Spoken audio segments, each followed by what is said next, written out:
Hey guys, it is Than, and I just got back from the Theros Pre-Release. Yay! Another Magic the Gathering video. So, I was excited to go to the Theros Pre-Release because I thought I wasn't going to be able to. So, the fact that I was able to means happy, happy things. So, anybody who knows me knows that I went blue because I love blue.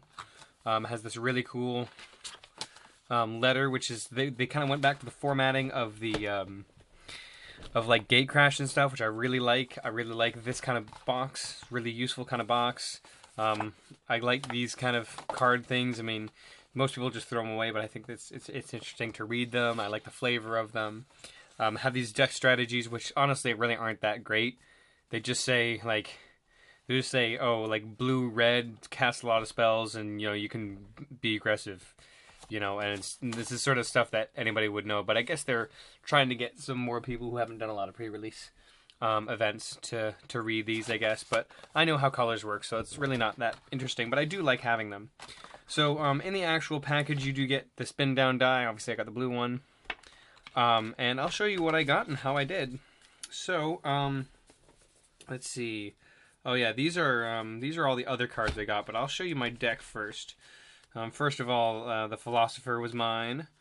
I don't know where these lands came from. I think these are also other things that I didn't put in my deck. The Hunter is not mine. Somebody left that behind.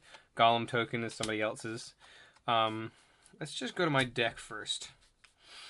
So, in my deck, I went 2 and 2 on the day, which was really good. I had a lot of really awesome and close games, which was a lot of fun.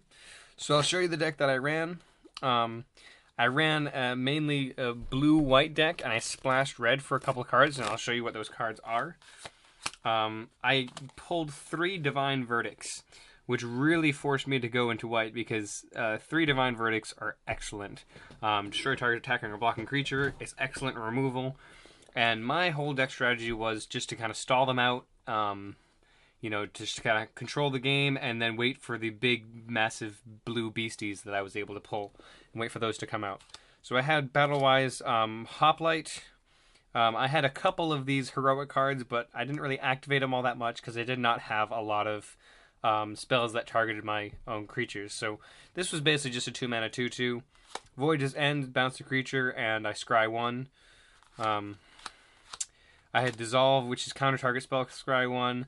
Steam Augury I pulled, and this is one of the reasons why I pulled red, I splashed red, is to get Steam Augury out, and this is really great. This helped me lock down a few games. Yoked Ox, I pulled 3 of them, and I believe I played at least 2, maybe 3 of them. And at first I didn't really like them, but I found that they were very, very handy to have. Really good blockers, but if they had any sort of buffs, they could attack, so they weren't restricted by being a defender creature. And the fact that they were really consistent blockers and really consistent in my deck, I decided to play 2 or 3 of them. I'm not sure how many, but they were great. Shipbreaker Kraken, which was the promo card that I got. This one was able to finish off a couple of opponents, but it wasn't really something I saw all that often. Perforos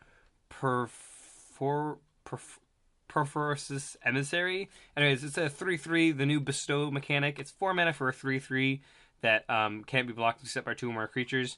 But if you bestow it for 7, it becomes an enchantment, and you can enchant it on a creature. And then when that creature dies or it gets removed from the battlefield, this becomes a creature. So it's always preferable to bestow, but you can still play this as a really great 4-drop. And I actually did that on one occasion.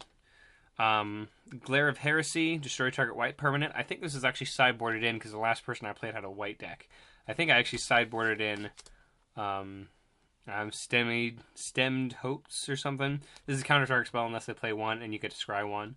So this was handy just to scry. Sometimes I played this even though I knew they couldn't counter it, but I did play it one time, and they didn't have that extra mana, so it was awesome.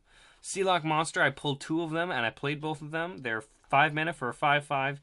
Can't attack unless they control an island, but you can tap 7 mana to give it Monstrosity, which means it makes it an 8/8. And one of your opponent's lands becomes an island, or actually it just says target land, but obviously I can just do that on my opponent, and then this thing can attack. So I had 2 of these. Another Divine Verdict, as I said before. Another Divine Verdict. It was great to have these consistently in my hand. And there's the other Sealock Monster. And then I had Traveling Philosopher. I had one of him. Again, he's just... I mean, I had surprising amount of vanilla creatures, but they actually went to work. Another Yoked Ox. Guardian of Meletis. And this one's a 0/6 defender. This came in quite handy. Triton Tactics. I remember first looking at this and thinking, this is kind of a really silly combat trick. But in Limited, this is... I don't want to say a bomb, but these things are great. If they are attacking with big fat fatties, like I actually did this where I played this when I had 2 Yoked Ox on the field. So I was able to block 2 creatures that, so they became 0/7, so they obviously didn't die. And I think it was one time it was like a 5/5 and a 6/6 that attacked. And I played this, untapped my Yoked Ox, and blocked with both of them, and then it locked down their big fatties for 2 turns, and then I beat their face in. It was awesome. And I was able to do that in white and blue. And so like it was really awesome. Cracked Triton, again, this one, I didn't really activate that effect very often. I did it once in the tournament, but he was still just a solid creature to put out. This deck didn't really need to overrun people. It just needed to slowly remove everything with the mass amount of removal I had. And there's the third Yoked Ox. Chain to Rocks. I decided last minute at the very, very beginning when I was building the deck to throw this in there. And that's also why I had the mountains. But this thing was surprisingly effective. I mean, for 1 mana, if you do happen to have a mountain, for 1 mana, Chain to Rocks, you got them locked down. And this really, really helped me. I played this pretty much every single round that I played, and it was so effective. It was just marvelous. This guy, I never got his second ability to work. He gains 3 life when he comes into play if you control an enchantment, but that didn't happen. He was still really effective for a 3/2. He really got there. He was able to trade up for some creatures, got some damage in. Spear of Heliod was awesome. This is great in turn with other removal, because I could remove something like, if they attack me with a 3/3 and a 5/5, I can remove this. I can take care of the 3/3 or the 5/5. If I can take 1 big hit and then kill them, then I'm all set. And I can use my other removal to take them out. A lot of my removal was based on them attacking me and then them dying afterwards. So this fit right in. And then the last thing that I had in my main board was Aqueous Form. This thing was actually really, really great. And this is definitely going into some of my other decks. And the fact that it's a common is wonderful. To make something unblockable for 1 mana, yes please. And to make it scry 1 is even better. So I have an EDH deck that I know this is going to go into, and I want to find a foil of this, which would be excellent. Interesting play. The first play of the game that I did was one white. I got out the Yoked Ox. Turn 2, I decided to play Aqueous Form on it. And just for lols, just for funny. So it became a 0/4 unblockable, and it doesn't have defender, so it can attack. And every time it attacks, it scries 1. So I'm like, I guess that's all right. And then I top deck Sphere of Heliod. So then I start pinging my opponent for 1, and being able to scry 1 from that. And that I actually didn't win that game, but that was a very, very fun match. That was one of my really long matches that went. So I went 2-2. So I did all right. I think I did very well for the deck I had. I think the people I lost to definitely had superior decks to mine. And so because I got that, they had this little stack of things. Let's see. These are just my sideboard cards. Nothing crazy interesting. Oh, I got a foil Opine unicorn. That's just... Oh, and I also got a Hammer of Perseus. Let's see. So yeah, I got to get this. They had the stack of like 4 promo cards, a pin. So I got another Dimir pin because I love Dimir, and I also got an M14 die, which looks suspiciously like the other die, but that's okay. I like blue dice because I'm a blue player. So let's get through these lands. Let's see if there's anything interesting that I brought that I didn't play. I didn't play Spellheart Chimera because I did not have a lot of instants and sorceries in this deck. So I decided to not play it. But this seems like a solid card in Limited if you want to go the Is It route. Let's see if there's anything else that's really all that great. Arena Athlete, let's see. Heroic. Whenever a spell targets Arena Athlete, target creature and opponent controls can't block this turn. Yeah, I guess that's alright.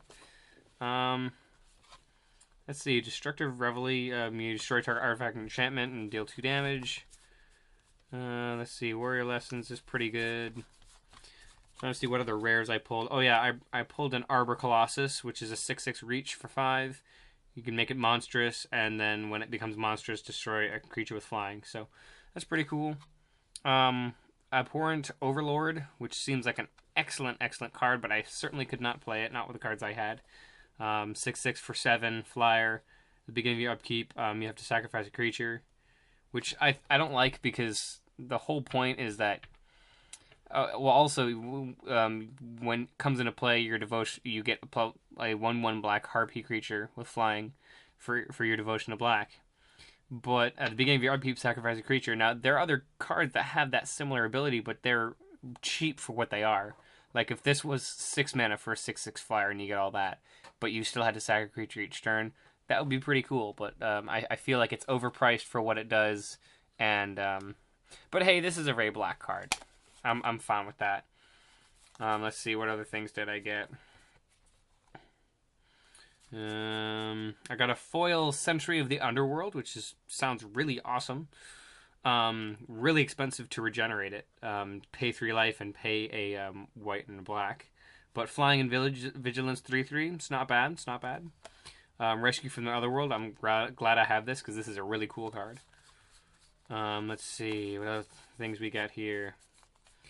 And the rest of it is just tip cards, and I got a 1/0 elemental token. I don't even know what that's from. Soldier token, all that jazz. Oh, they have different soldier tokens. That's really cool. Is there any difference between them? They're just 1/1 soldiers, white soldier tokens. That's cool. I like the fact that they have different soldier tokens. And I'm trying to find where I put the promo cards that I got. Because I got a stack of 4 promo cards. Did I pass them already? I think I might have. Oh yes, no, they're right here. They're right here. So the Philosopher, I got a promo Maze's End, which is good because I actually didn't get one at the Dragon's Maze pre-release. But that's okay. I mean, it's not like I really need it, but it's cool that I have it. An Island, I guess a promo Island, which looks really cool. This is going to go into one of my blue decks. A Remove Soul, which I am told is counter target creature spell for 2 mana, and it's a full art promo, so no card text. That's kind of cool. And then this is actually, I'm excited about this because I wanted to get this, but I don't think I was ever able to really get it. I think this is at the Dragon's Maze pre-release, that if you won the pre-release, you would get one of these, which isn't all that special, which is why I wasn't too excited about it. But the fact that it is a very beautiful foil, this is going to go on any one of my white decks. So I got that. And that was a very fun pre-release experience. I'm glad I was able to get it, get the game in there, and I had a lot of fun. I had a lot of close games. I had this one guy who had that creature that's a 1 mana 1/1 with lifelink with a bestow. He had 3 of them. Last game we played, which I ended up winning, surprisingly. Last game we ended up playing, he kept his hand, and his hand had 1 land, which was the 1 white land, and all 3 of those that he pulled in his hand. So I had to deal with those over and over and over again, and he was gaining so much life. But finally his deck just kind of ran out of juice. I used all my, I was using up all my removal spells on those pesky little things. And finally all ended up dying, and I got out, I think I got out my, what is it, the promo card, the blue promo card. This guy.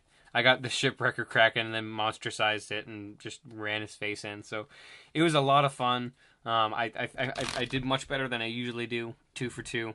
Not enough to get me packs, but enough to get me some neat shinies. So thank you guys for watching, and if you have any comments about the pre-release or just about Theros in general and like to chat, go ahead and leave it down in the comments section below, or send me a personal message or whatever. I'm a very easygoing guy. If you want to talk about stuff, sure. But yeah, anyways, guys, thanks for watching, and I'll see you guys later.